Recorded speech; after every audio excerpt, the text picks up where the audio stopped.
घना जंगल था। उस जंगल में एक बहुत ही सुंदर तालाब था जिसमें कमल के फूल खिले हुए थे, जो तालाब की सुंदरता में चार चांद लगा रहे थे। जंगल के आसपास के गांव वाले उस घनघोर जंगल के तालाब के पास डर की वजह से नहीं जाते थे।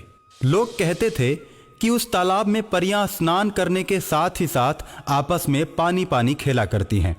जो कोई भी उधर उनको देखने जाता परियों के जादुई प्रभाव से बीमार पड़ जाता था। तालाब से कुछ ही दूरी पर रामपुर नाम का एक गांव था, जिसमें राजू नाम का एक छोटा सा लड़का अपने मम्मी पापा के साथ रहता था। उसके मम्मी पापा बहुत ही गरीब थे, इसलिए उसके लिए खिलौने भी नहीं खरीद पाते थे। राजू अक्सर खेतों की मिट्टी से टेढ़े मेढ़े खिलौने तैयार करके वो खूब खुश हो जाता था। बेटा राजू, मिट्टी मिट्टी नहीं खेला करते, देखो तुम्हारे कपड़े कितने गंदे हो गए। माँ, मैं मिट्टी मिट्टी नहीं खेलूंगा, लेकिन मेरे लिए खेलने के लिए खिलौने तो ला दो। ठीक है, मैं बाजार से जाकर खिलौने ला दूंगी। माँ की बात सुनकर राजू खुश हो जाता है। राजू के मम्मी पापा उसे घर पर अकेले ही छोड़कर बाजार की तरफ जाते हैं और जाते हुए राजू से कहते हैं, बेटा इधर उधर मत जाना और जंगल में उस तालाब की तरफ तो बिल्कुल भी मत जाना। ठीक है पापा, मैं घर छोड़कर कहीं नहीं जाऊंगा। मम्मी पापा के जाने के बाद राजू के मन में तालाब और जंगल घूमने लगते हैं और वो उन्हें देखना चाहता है। राजू खुद को रोक नहीं पाता और जंगल की तरफ चल देता है और कुछ ही दूरी पर वो परियों को स्नान करते हुए देखता है। सुंदर सुंदर प्यारी प्यारी परियों को देखकर राजू खुश हो जाता है, लेकिन डर की वजह से उनके पास नहीं जाता है। परियां पानी पानी खेलती हैं और शाम होते ही वो गायब हो जाती हैं। जाते समय परियों को ख्याल नहीं रहता, पर एक छोटी परी तालाब में छूट जाती है। छोटी परी चल तो सकती है, लेकिन उड़ नहीं सकती, क्योंकि उसके पंख बहुत ही छोटे हैं। राजू उस नन्ही परी को अकेले देखता है तो उसके पास जाता है और उससे कहता है, बहन, तुम्हारा नाम क्या है? मैं परी हूँ और मेरी मम्मी का नाम सोन परी है। तुम हमारी दोस्त बनोगी? हम लोग साथ साथ खूब खेलेंगे। परी और राजू खेलने लगते हैं। परी राजू के साथ खेलते खेलते उसके घर आ जाती है। शाम को राजू के मम्मी पापा जब राजू के साथ परी को देखते हैं तो उससे कहते हैं, राजू, तूने ये क्या कर दिया? अब तो परियां क्रोध में आकर हम सबको श्राप दे देंगी। क्यों डरते हो अंकल? ऐसा कुछ भी नहीं होगा। मैं तो राजू के साथ खेलूंगी, फिर मेरी मम्मी आएगी और मुझे लेकर जाएगी और बदले में राजू को ढेर सारे खिलौने देगी। रानी परी के मुख से यह बात सुनकर राजू के मम्मी पापा बहुत खुश होते हैं। उन्हें अब सोन परी का डर नहीं रहता। रानी परी और राजू फिर एक साथ खेलने लगते हैं। अरे राजू, तुम्हारे घर में तो एक भी खिलौना नहीं है। मम्मी मम्मी, तुम बाजार से खिलौने लाने की बोली थी ना, मेरे खिलौने कहाँ हैं? बेटे, आज मेरे पास पैसे नहीं है, कल मैं तुम्हारे लिए जरूर खिलौने लेकर आऊंगी। आंटी जी, तुम पैसे के बिना खिलौने नहीं लाई? ये लो पैसे। रानी परी हवा में हाथ हिलाती है और पैसों से भरा एक थैला हवा में तैरते हुए राजू की मम्मी के पास चला आता है। आंटी जी, आपके पास पैसे नहीं है, ये लो, ये परी लोग के पैसे हैं।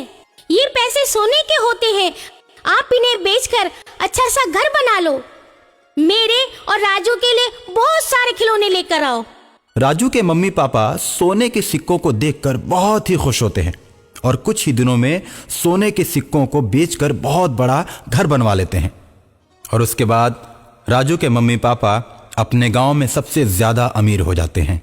यार, अचानक राजू का परिवार इतना धनी कैसे हो गया? राजू तो कुछ दिनों से घर से बाहर भी नहीं निकल रहा है। चलो हम पता लगाते हैं कि मामला क्या है। गांव वाले छुप छुप कर राजू के घर की बात को सुनते हैं। राजू के घर से परी की आवाज आती है। वे लोग समझ जाते हैं कि परी के चलते ही राजू का परिवार इतना धनी हुआ है और गांव वाले मुखिया से जाकर कहते हैं, राजू के साथ साथ उस नन्ही परी को भी चौपाल पर लाया जाए। हम भी परी को देखना चाहते हैं। राजू, मैं तो इंसानों के बीच नहीं रहती, वो तो तुम मेरे दोस्त बन गए थे, इसलिए मैं तुम्हारे घर आ गई। मुझे चुपके से तालाब की तरफ ले चलो, मेरी माँ वहाँ आई होगी। मैं अपनी माँ के साथ चली जाऊंगी, नहीं तो ये लोग मुझे मार देंगे। ठीक है, मगर मैं तुम्हें छोड़कर नहीं रह पाऊंगा। मैं भी तुम्हें छोड़कर नहीं रह सकती। तुम जब भी बुलाओगे ना तो मैं जहाँ भी रहूंगी चले आऊंगी। ठीक है रानी परी। राजू नन्ही परी को लेकर तालाब की तरफ जाता है। तालाब में परियां पानी पानी खेल रही होती हैं। वहीं पर जाकर राजू रानी परी को छोड़ देता है। रानी परी को छोड़कर राजू बहुत ही रोता है और भारी मन से अपने घर की तरफ चल देता है। राजू जब अपने घर आता है तो घर में मम्मी पापा को न पाकर चौपाल की तरफ जाता है। गांव वाले उसके मम्मी पापा को पेड़ से बांधकर उससे पूछते हैं, बता परी कहाँ है? हम दोनों नहीं जानते कि परी कहाँ है और वो राजू के साथ कहाँ गई हुई है।